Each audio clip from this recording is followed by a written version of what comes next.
Fortnite is thriving. Millions still log in and play despite the game being in its 24th season. The game is showing no signs of dying. While other battle royales like Warzone are struggling to keep even their most dedicated players on the game, Fortnite continues to dominate the space with constant collabs and the launch of the new Creative 2.0, which isn't even just big for battle royale, but gaming as a whole. But what got Fortnite into the position it's in today as a powerhouse in the gaming space? For that, we'll have to go back to where it all started. Fortnite Battle Royale first released September 27th, 2017. At the time, games like H1Z1 and PUBG were huge on Twitch, but there was a major problem: accessibility. Battle Royale was only available on PC, which meant that console players only got to experience Battle Royale through streamers, which meant that whatever Battle Royale game that dropped on console first was going to immediately get a huge influx of players, and no game capitalized on that quite like Fortnite. What was initially seen as a cartoon clone of PUBG slowly started to gain popularity over time as it had access to a wider audience with its console release. Not only that, but Fortnite had one thing that PUBG did not: building. This mechanic alone is one of the main reasons Fortnite shot up in popularity. It was such a unique take on movement that we had never really seen before, especially in a Battle Royale title. Games like Call of Duty were controversial for switching up movement mechanics between titles, but Fortnite's building mechanic has been the same since day one, with minor tweaks over the years to make it easier to build quicker, which is something that would eventually come back to bite them depending on who you ask. Building mechanic when Fortnite launched wasn't used by many players, but when it was used, it was done so mainly in defense or as a passive playstyle. One strategy that caught on and is still done today is skybasing, where you gather as many materials as possible and build as high as you can into the air and let the zone do the rest. Let's go! Let's go! No kills, boys, and we get the win! Woo! Another really distinguishing way builds were utilized is by using them to shield yourself from fire when you were caught out in the open. Positioning became less important in Fortnite, and it became more about how good you were at building. High ground became everything. It's over, Anakin! I have the high ground! Fortnite had managed to create a skill gap in the game without it being linked to how good a player's aim was, which was almost unheard of. Fortnite uses a bloom-based mechanic when shooting, which means even shooting can be RNG. The only way to have a real advantage over players was to be able to outbuild them. Players like Myth, who quickly realized this, rose to stardom on Twitch because they were so far ahead of everyone else in terms of mechanics. Season 0 served as an introduction to Fortnite for streamers and players alike, but everything changed in Season 1 with the introduction of one game-breaking mechanic: the double pump. TSM Daquan's iconic double pump pusher video garnered over 5 million views, introducing players to the most broken and fun mechanic in Fortnite's history. The double pump essentially lets you skip the animation for the pump, allowing you to shoot multiple times in rapid succession. Considering the pump was almost always a one-shot kill, this mechanic became a must-use mechanic to even compete, and yet a lot of players weirdly didn't use it. Fortnite being free to play meant that there was a huge amount of players that didn't really game that seriously, and also a lot of younger kids played the game, which they've been very vocal about. Okay, who likes Fortnite? We like Fortnite! We like Fortnite! We like Fortnite! Just fucking shoot me, please! Because of this, there were loads of players that were labeled defaults, which were essentially bad players that only had the default skin the game gives you when downloading it. At the time, the Fortnite item shop wasn't very popular, as many players, myself included, didn't see any reason to spend money on a game that could die out in a few weeks. Some of these skins that were in the item shop back then still haven't returned years later. You blew it! You had it all and you blew it! Fortunately, the Fortnite item shop nowadays is pretty full with collabs from other franchises, and you can even support me by using code Micho in the item shop. Shameless plugs aside, Fortnite was rapidly picking up steam towards the tail end of Season 1, with many streamers dropping other games like H1Z1 and PUBG, which resulted in PUBG filing a lawsuit against Epic Games. However, that was eventually dropped by PUBG later in 2018. Once Season 2 dropped to Fortnite, everything changed. Fortnite introduced the now iconic Battle Pass. You could earn some rewards for free or pay 950 V-Bucks, roughly $10 USD, for the Battle Pass, which had 70 tiers with new rewards ranging from skins to emotes to pickaxes, and gliders were unlocked every time you leveled up. This meant Fortnite, while being free to play, now had a more viable way to make money off of the over 20 million people playing at the time. This feature has become a staple of pretty much any video game nowadays. It's usually reserved for free-to-play games, but some franchises don't follow that established system. With more people than ever playing Fortnite, Epic had a lot of of work to do if they wanted to keep that player base, and that's exactly what they did. Following Season 2's launch with a new Christmas update, Epic didn't just stop there. They shipped weekly updates with new items like the Boogie Bomb, a grenade that when thrown caused enemies to be stuck dancing. This item is still a fan favorite today, often returning various times throughout the years. Season 2 was also the first major map update with the inclusion of 3 new points of interest. Tilted Towers, a huge city that became every sweat's playground, Shifty Shafts, an underground mine located just south of Tilted Towers, and Junk Junction, a junkyard located in the far left of the map. We also saw smaller areas like a new football stadium located just west of Tilted Towers, a motel just shy of Pleasant Park, and Haunted Hills was added to flesh out the map a little more. This was the first of many map changes that Fortnite became synonymous with over its history. Not long after this update, Fortnite began testing multiple LTMs, limited time modes that changed the core gameplay of Battle Royale. Sniper Shootout was one of the first LTMs to release, with the regular loot pool being swapped out for snipers and a revolver. A 50v50 mode was also added, where 2 teams of 50 faced off with the last team standing crowned as the winner. Fortnite was quickly establishing a fan base whilst games like Call of Duty and Battlefield struggled to keep up with the hype. Many streamers jumped ship from these games as they had become stale, and Fortnite was fresh, exciting, and it had a lot of eyes on it. The amount of careers that started thanks to Fortnite is nothing short of incredible. Many streamers became overnight superstars, going from tens of viewers to tens of thousands in just a matter of months. It was around this time that Season 3 launched, and with it came new weapons, a new map, an expanded battle pass that jumped from 70 tiers to 100, which is still the format used to this day. This was the season where Fortnite became a pop culture phenomenon. Everyone was posting their victory royales on Snapchat, and even celebrities were playing and streaming the game. Nothing will ever top Ninja playing with Drake and Travis Scott. We're all alive, let's go! It was really the first time we'd ever really seen streamers collab with real celebrities in an actual, authentic way, and it was an undeniable shift for the world of streaming as a whole. The stream peaked at a mammoth 628,000 viewers, which at the time was far and away the highest numbers we'd ever seen on a Twitch stream from an individual. With this amount of eyes on Fortnite, it wasn't a shock that Fortnite dropped a mobile port of the game, but what was shocking about it was the game was cross-play and cross-progression, meaning you could use all of your cosmetics on another platform, and you could play with and against players from other consoles and PC. As someone who's been playing games since the Nintendo 64, this felt like a dream come true. In the PS3 and 360 era, this was every gamer's dream, and to finally see it realized was something that will go down in the history books for gaming as a whole. While many hate on Fortnite now, it's important to remember just how many great things it's done to further the games industry as a whole. Things like Support a Creator, where content creators receive 5% of the funds from any purchases made with their code. This made content creation a much more viable option for many, and was and continues to be the difference between some creators being full-time. Epic didn't cap this to larger creators either. You only need 1,000 followers on any platform to apply. Fortnite included fans in the game as well, with the launch of the #BoogieDown competition, which had people submitting dance moves, with the best one being added to the game as an emote. While there was a lot of cringe emotes, nobody deserved the W more than the Orange Shirt Kid, who was snubbed but still got his emote added to the game after an uproar from the community. What's weird actually is the winner of the Boogie Down didn't get their emote added until Season 5, while the Orange Shirt Kid got his emote added before theirs in the Season 4 Battle Pass. Also, low-key, Epic went hard as hell with the Orange Justice emote song.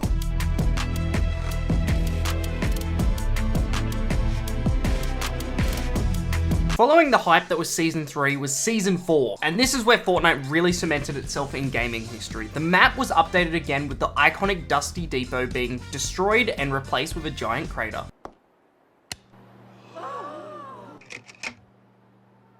Oh, dear God, no! We were once again seeing weekly updates with new items and map updates, which meant every time you hopped on to play, there was something new to see. But Fortnite did something that no other game had really done before. A crossover with a movie. Fortnite announced the Infinity Gauntlet limited time mashup. This LTM made Thanos playable with the ability to use the Infinity Gauntlet against other players, and it was every bit as OP as you'd think it'd be. Dread it, run from it, destiny arrives all the same. The whole battle pass was superhero themed, and it also featured the first ever upgradable skins, with the Carbide and Omega skins having unlockable edit styles. The theme of the battle pass led to loads of speculation, because if Thanos could be in Fortnite, which other heroes could we see drop into Fortnite? We'd have to wait a while to find out who was coming, but this essentially opened the floodgates for future collabs, and it's since spread to other games like Call of Duty, which features things like the horror icon Ghostface in their game, or PUBG with collabs with K-pop icons Blackpink. In saying that though, nobody does collabs quite like Fortnite.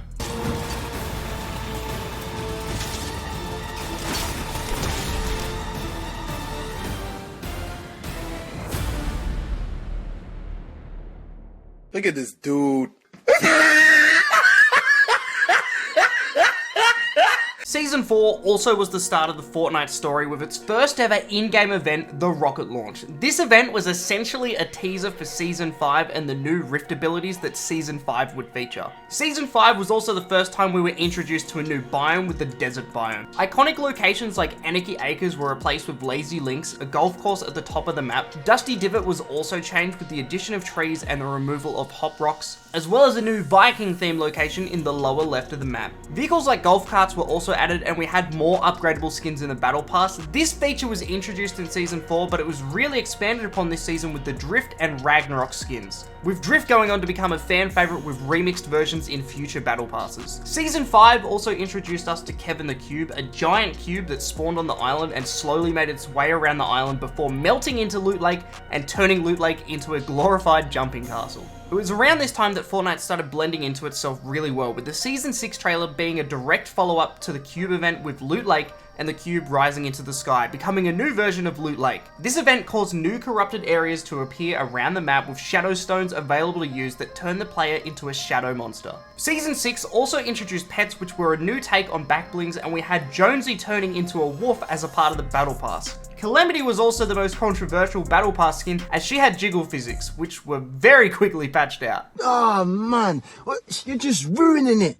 Look at my lips, you're ruining it. Season 6 also seen the second iteration of Fortnite Bears. The cube exploded, leaving Loot Lake floating in pieces, and it spawned cube monsters around the map. We also had the 6-shooter and crossbow added, which while cool, they were admittedly awful weapons. Fortunately, Season 6 would also be the season that the iconic purple and gold pumps were introduced. Season 6 came to an end with the butterfly event, in which the cube fully exploded, transporting players to the in-between briefly, before being teleported back by a butterfly to the island. Fortnite Season 7. This was, in my opinion, the best map and the best season of Fortnite Chapter 1, besides the fucking planes. But I'll get to that. This season had it all. A huge chunk of the map was changed, and we got a new snow biome for the holidays with new locations like Happy Hamlet, Frosty Flights, and the iconic Polar Peak. Arguably one of the best battle passes, and the introduction of weapon wraps were added that just made the game feel more complete. Speaking of complete, Fortnite Creative dropped this season with death runs, becoming a huge source of content for creators. But the one thing I hated about this season was the planes. Here's why.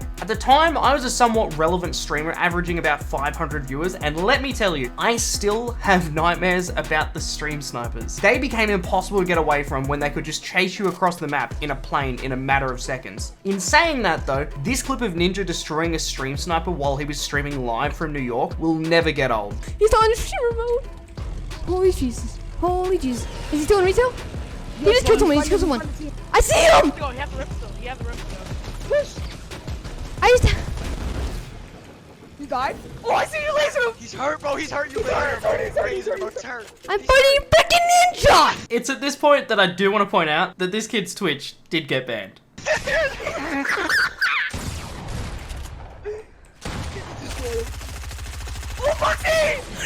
Also, from a competitive standpoint, they weren't ideal. This is Fortnite in the current meta. We are doing Morse code in planes in the air. We are giving each other Morse code to be friendly in a solo battle royale match. I'm doing Morse code with 1, 2, 3 other planes so that we're friendly. We are shooting, and then the football anthem. Speaking of competitive, Fortnite added the mythic Infinity Blade and allowed it to be used in competitive as well, which again, wasn't a good idea. Another 8 eliminations, 10 eliminations, it doesn't matter anymore. This is Psalm's world, and we're just merely living in it. Rant aside, this season had a lot going for it, and I'd consider it the last season before Sweats took over in Season 8, but honestly, it's easy to see why they took over. Season 8 was, and still is, one of the most unique seasons of Fortnite to this day. This season also has one of the most diverse battle passes to date, with the inclusion of the Peely skin, with a new jungle biome featuring Lazy Lagoon, a new pirate themed point of interest with pirate cannons for mobility, and there was also an active volcano. The map was now beaming with life. Every corner of the map was a different biome. This season introduced a ton of new items like buried treasure that can be found around the map for good loot. My personal favorite weapon, the Flintlock pistol, was added, and ballers. A new mobility vehicle were also added as an easy way to get around the map. Not only that, but we also had Thanos return in the endgame LTM that featured you being able to use Captain America's shield, Hawkeye's bow, Iron Man's Pulses and Thor's Stormbreaker. While none of the Avengers themselves were playable, Star-Lord and Black Widow did drop in the item shop, making them the first ever collaborative skins you could use in-game permanently, and they even received their own Marvel rarity. You could also play as the Chitauri in this mode, but let's be real, being an Avenger is a lot cooler. I mentioned earlier that this season was the start of Fortnite being super sweaty, and the reason for that is very simple. The Fortnite World Cup was announced with a total of $30 million up for grabs. This was, and still is, an absurd amount of money to compete for. The qualifiers were held online with $1 million up for grabs each week for the first 10 weeks, with the top players from each week qualifying for the finals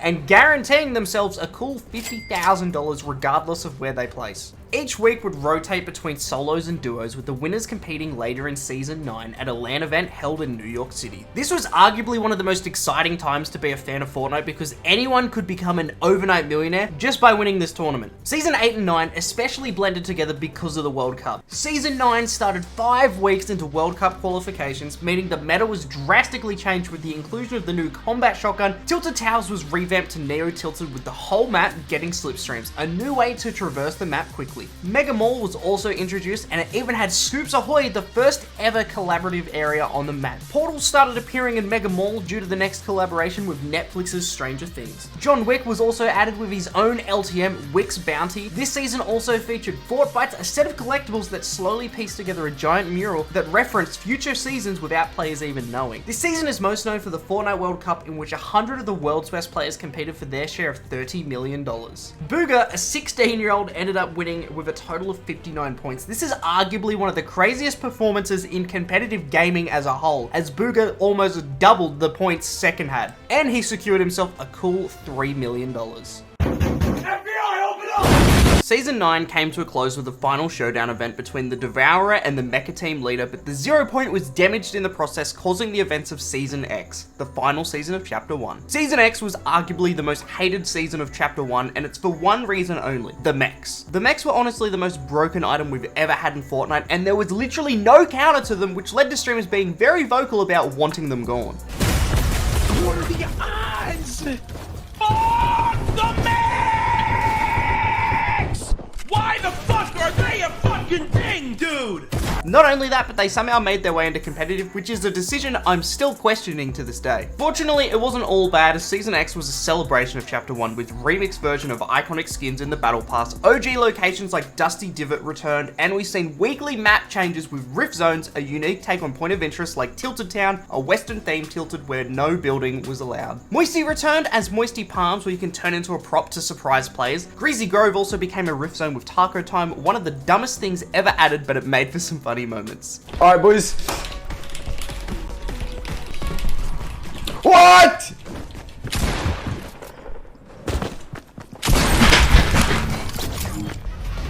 Fucking taco time! Season X was also the first time Fortnite fully committed to a collab point of interest, with Pandora from Borderlands being added, with the Psycho being a playable skin, as well as Claptrap being available as a back bling. Not only that, but Tilted was actually revamped again to become Gotham City, with Batman becoming a playable skin as well, and his grappler was available as an item. This was a crazy collab. Season X definitely felt like the end of Fortnite, and honestly, it sort of was, with the Black Hole event shutting off the game before Fortnite would return for Chapter 2, but I'll touch on that in another video. Speaking of which, would you like to see another video on this? Let me know in the comment section below, and consider subscribing or using my code in the item shop, as this video took every bit of spare time I've had in the last 3 weeks to make.